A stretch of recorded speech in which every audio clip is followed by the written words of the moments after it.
and welcome to New England Authors. So good to have you. We record here in Cambridge, Massachusetts, and broadcast around the region of New England. And we try to bring someone new every time with a different aspect of New England. Our guest today is Richard Bolt. Richard, welcome to the show. Well, thank you. Camille, thank you very much for inviting me. I've watched many episodes of your past shows. They're really excellent, very informative. Thank you. Good. Yeah. My pleasure. I look forward to our show here today. And you headed the MIT Media Lab. So what was that? What was the Media Lab? What did you do there? Well, that of course has a long history. I have a bit of history with them. I originally worked with Nicholas Negroponte, who with Dr. Jerome Wiesner, who at the time was a retired president of MIT. Yeah. Nicholas and Dr. Wiesner founded the Media Lab in 1985. But I had worked with Nicholas from 76 onward. He had a group called the Architecture Machine Group. And that was the precursor to the Media Laboratory. Yeah. And that was a very exciting place. And it turned into the Media Laboratory, and there were additional groups and students added. And when you say Media Lab, are you referring to television, radio? What's the Media Lab about? When the Media Lab was in process of being planned, Nicholas and others and Dr. Wiesner were wondering what the name of the organization should be. And the Media Lab seemed to be a natural caption for that group. On the other hand, there was a concern whether it would be confounded with the media as TV and newspapers and so forth. And Nicholas felt that the name was good. He wanted to keep it, and he said, we will reinvent the meaning of that, or expand it, and so forth. So it's sort of the systematic study of the material means of communication and expression. That was a long-winded definition of what it was. But what Nicholas wanted to do was to have the activities of the people in the various groups to redefine just what media studies was all about. Yeah. And so there would be a combination of undergraduate assistants, and the backbone would be a number of graduate research assistants who would be working for their master's degree in media studies or a PhD in media studies. Yeah. So you came out with a book, The Human Interface. What's that about? Okay. That was a book. I was heading up a group that was interested in multimedia communication with the computer. And there's a combination of speech and gestures and eye contact where you were looking.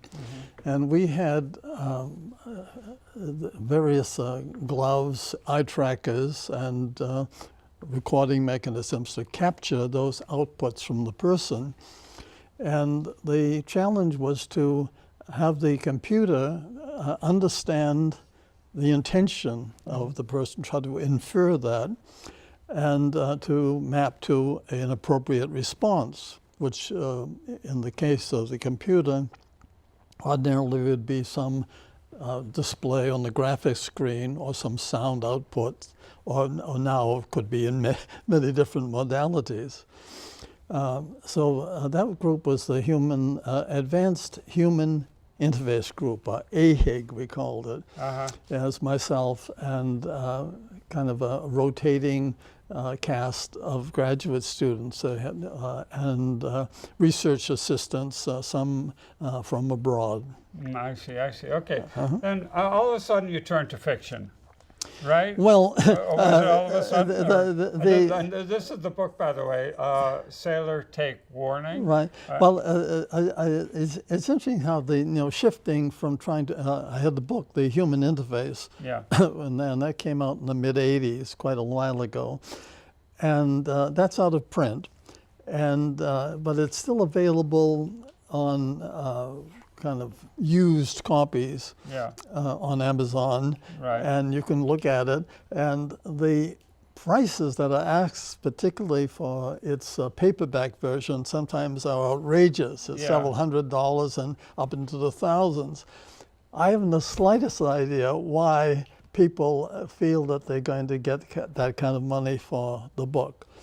On the other hand, it is, I think, a classic book, and it kind of catalogs some of the research that was going on at the Architecture Machine Group and later on at the Media Lab in this multimodal area. Yeah. In writing that book, I became just bound up in the process of researching, writing, looking up things. And it was, first of all, a lot of hard work, and then it became a lot of fun. Mm-hmm. And whoops, the book was published. Yeah. And I was raring to go. I wanted to continue writing, Right. in addition to just running the research group. So I talked to the publisher, which was Lifetime Learning, and I said, what do I do next? And he said, well, let's see how this book sells. Possibly you could have human interfaces for children, human interfaces for the elderly, human interfaces for this or that, and so forth. But right now, just wait and see what happens with this book. So this kind of energy to write, what was I going to do with that? Do some fiction. And a lot of the research that was done at the Media Lab at that time, and even later, sort of researchers in other universities would look at it, and this kind of freewheeling, at the edge research, well, that's fiction anyway, somehow. I said, well, okay, I'll turn to fiction. And I took a few courses in mystery writing, because I was interested in mysteries. Mystery writing's a possibility. There were a few rules of thumb for beginning writers. Write about what you know. Yes. What did I know? I knew about MIT Research Lab. This book is really write about what you know, because it's about MIT. That's right. It is set at MIT in a fictional laboratory. It's not a biography of the Architecture Machine Group or of the Media Lab. It's kind of an invented site. And okay, you said, well, what about the protagonist? Well, if you're writing in the first person, which is the easiest person point of view to write in, you say, why not? A lot of hinting about novice writers is simply have the protagonist be a idealized version of yourself. Okay, so, well, fine. I'll make him a professor at MIT doing research. How old should he be? Well, he might have to do some jumping out of windows, running after cars or whatever, wrestling with the bad guys. You have to feel your way into this character. And this idealized version of yourself, okay, he's a bit younger, athletic, a certain prowess there. You have to start out with an inciting incident, something that starts off the action, the main action of the novel. And so what I decided was, we'll have a murder. We need a victim here. Right. And I said, well, my fictional character, his name is Bill Rundle. It's a name from my family tree, Rundle. And okay, one of his graduate assistants is the victim here. Right. And we'll have him in trouble and at the very first chapter. Yeah. And the book starts off with Bill Rundle. he's been up all night working on the proposal, and he takes a kind of a brisk walk around the Charles River Basin to clear his head and keep on going. And he stops at a fence that's near one of the boathouses that's on the Charles, and he's looking down, and he sees at the end of kind of a little set of timbers there, something odd. And he doesn't know what it is at first, but he keeps looking at it, and he begins to recognize it seems to be a head body in the water. And there is the body, as he's beginning to discern it, is wearing a jacket, and at the back of the jacket, in script letters that are sewn in, MIT, Massachusetts Institute of Technology. And he realizes, well, that's a body. And he looks around. He's all by himself early in the morning, the Sunday morning there. And if there's going to be any checking to see if that person is still alive or any rescue, he's got to do it. So he climbs over the railing. He scales down this 7 or 8 foot wall. This is all, these sites which are really there. I looked at these quite a bit.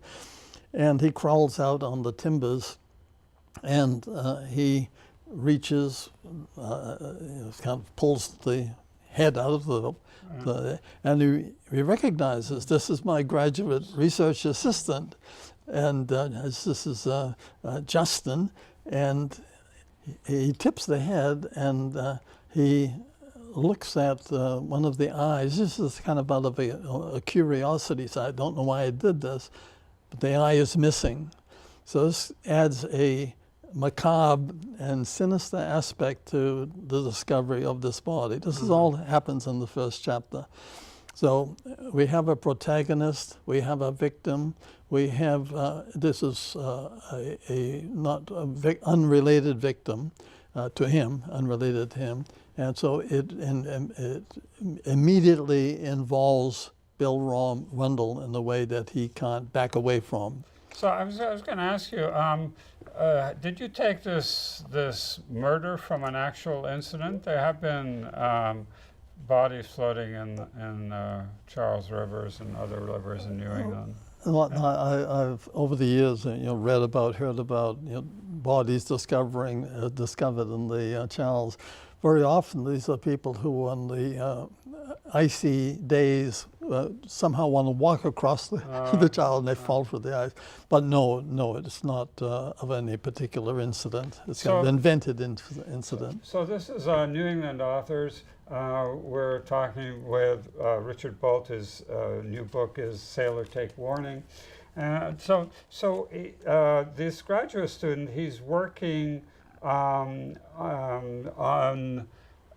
he's working on a particular project. He's been working on a particular project, right? Right. The Justin Marsh, who was the dead graduate assistant, and he has been working on a semi-secret project, and Bill Rundle wasn't aware of this, but what he does get a couple of days, or really a short time after he has discovered the body, he gets a message on his computer, Bill does, and this is a message from a dead man. This is a posthumous message sent by a computer from somewhere that belongs to Justin.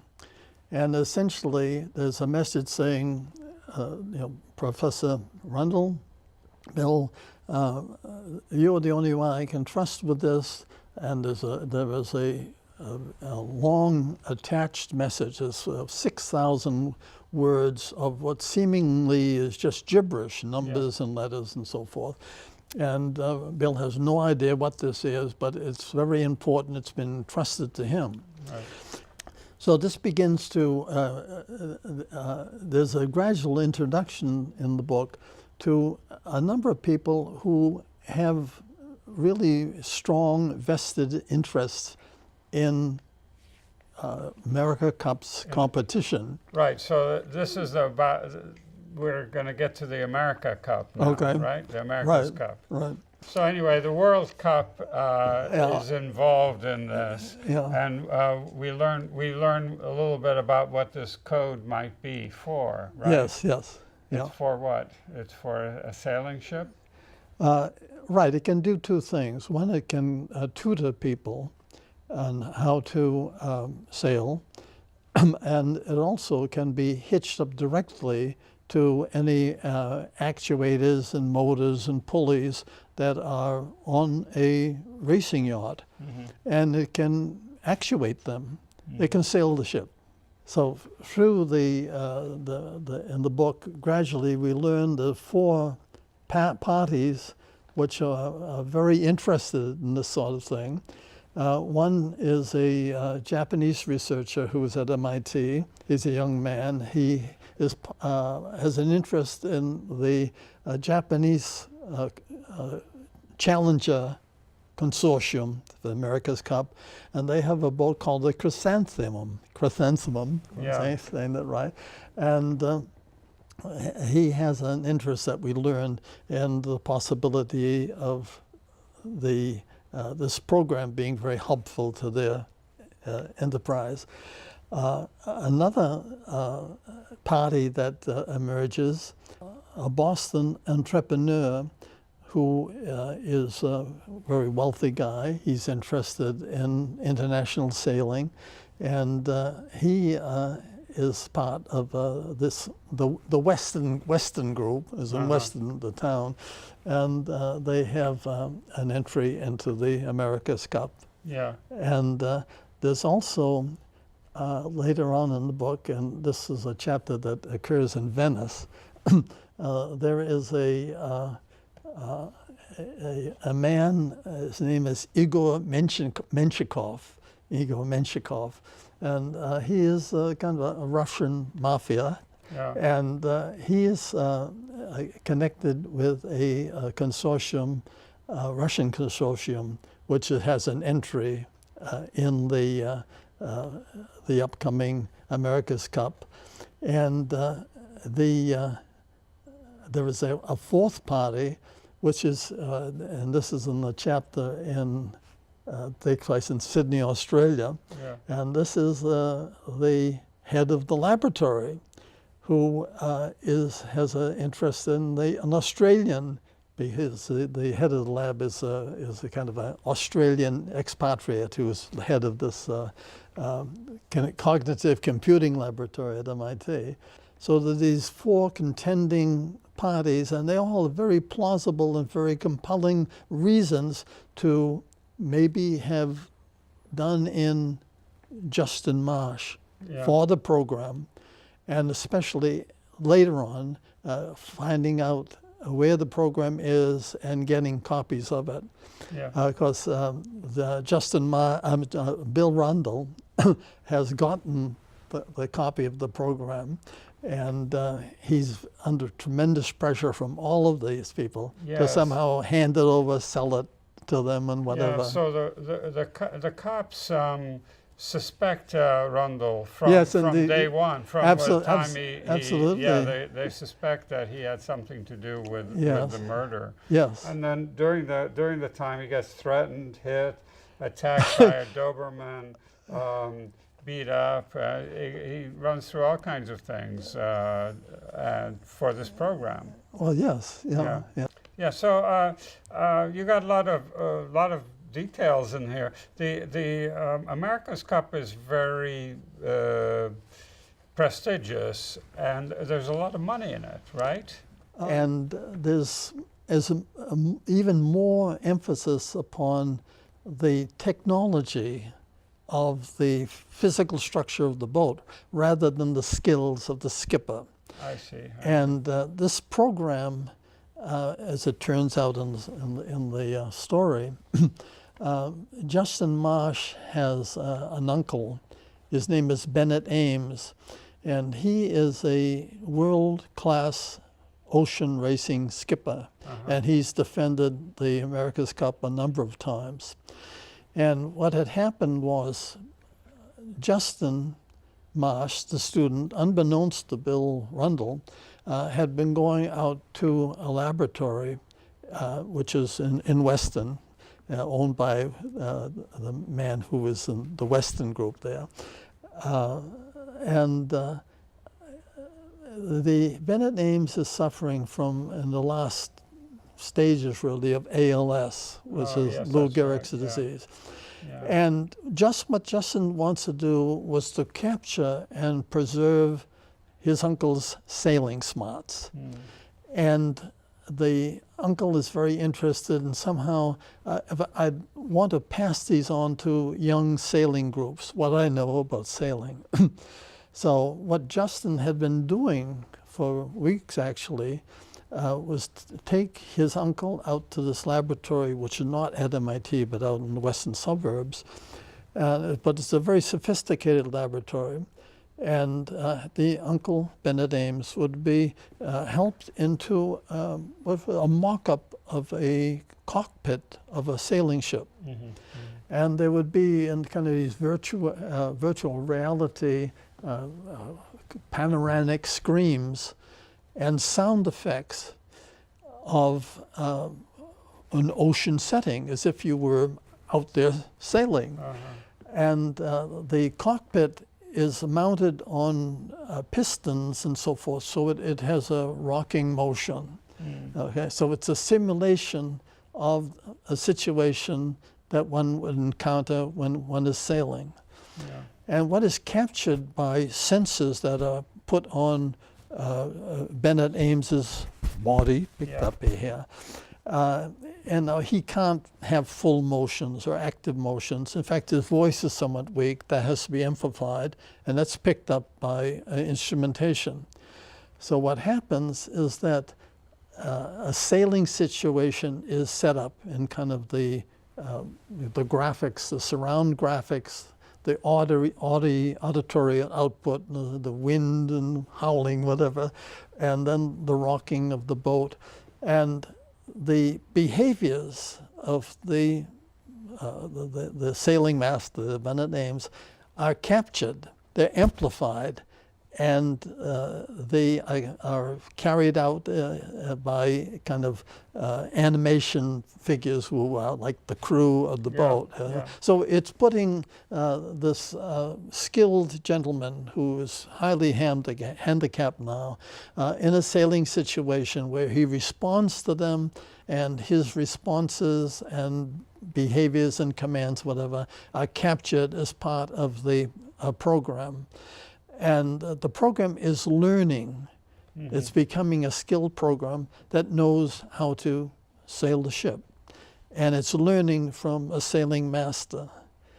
Okay, so that is what is at stake in this program. Well, that's very good. So we're coming up towards the end of our time. Okay. Tell us what you're working on now. You're working on more fiction? Yes, indeed. I have a writing group that I meet with pretty much monthly, and we send each other copies of our latest chapters, and we meet and discuss them. I've been working on a trilogy. This book, Sailor Take Warning, is a standalone. I have a new protagonist who's a property lawyer in Boston. And it's a trilogy. The first part of the trilogy is called Russian Blood, and that's written. The publication is, we don't know if and when that's going to be published yet. But yes, indeed, I am working upon a new fiction, different protagonists, and I got 2/3 of a trilogy done. Oh, great. Okay. So it's on I just want to ask one other thing here. Surely. You say about MIT, here was a school with the world's brightest kids, but which maintained a fastidious hands-off policy when confronted with mayhem and reckless behavior right on its doorstep. Could you elaborate on that just one little bit? Well, I think back when I was at the Media Lab, this has got to be, I think, in the mid-'80s. There was a young man who was accosted along Memorial Drive in front of the big buildings of MIT, and he was knifed. And I think he was a foreign student, but much was made of it, that how can this happen? These are visiting people, minding their own business, and there was that incident. And then every year there are certain suicides. Yes. And sometimes a lot of controversy about could that have been prevented? Was there adequate medical assistance for troubled people at MIT? And this, over the years, both for assaults and for self-inflicted assaults, a lot of controversy was, had MIT been doing enough? Is MIT doing enough? I think that things are probably better now. I hope. Yeah. So they've got a lot of negative press. Well, thank you so much for being with us. This is New England Authors. We're recording here in Cambridge, Massachusetts. We broadcast on stations throughout the region. We try to bring different point of view every time. Remember, watch locally.